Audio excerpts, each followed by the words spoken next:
So we've got our plane set up and it was taking pretty good shavings. A reasonable question would be, that's nice, but so what? And so what would you use a plane like this for? Well, assume that you've got something like a door that doesn't fit, and I've marked it out with ye old Sharpie just so you can see it, and it's over by a 1/4 inch.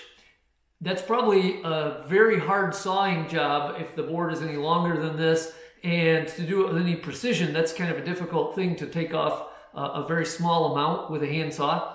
And so you could set up your plane to do that and just clamp it in your vise, and then it's just a matter of looking at the lines, and since it takes a fairly aggressive cut, I'm just checking my lines on either side.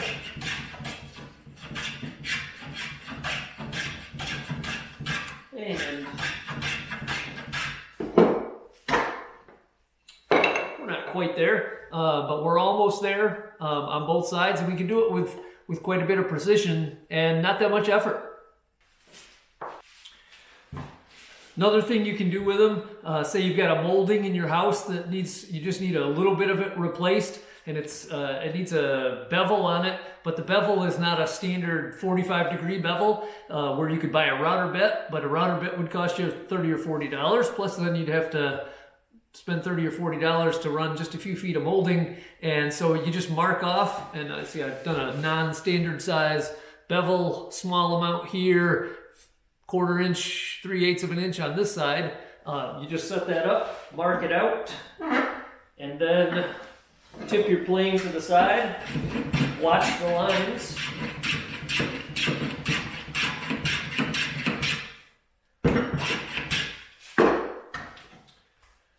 And you just plane down to the lines, and you end up with a very nice bevel at almost no cost. One last thing we can do that is, no pun intended, along those same lines is you can take a square and turn it into an octagon, which will get us into our next segment, and I'll show you a useful thing to do with the same stick.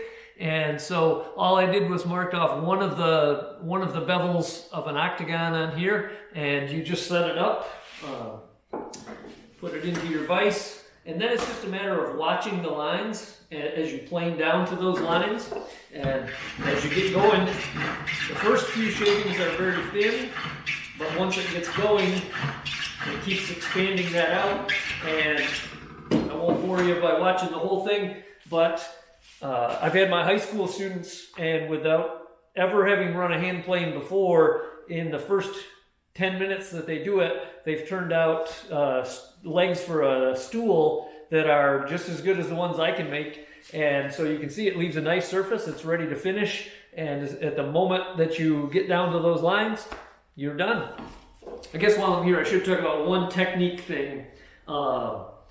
It comes with practice, but you start off with a lot of pressure on the toe of the plane, the front of it, and you end up with a lot of pressure on the heel of the plane or the back of it. And in between there's a bit of downward pressure, but mostly it's the weight of the plane that does all the work. And truly, if you do it at a nice, quick pace, if you try to go slowly, it makes your job more difficult rather than less difficult.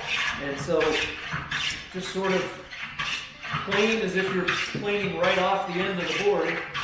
And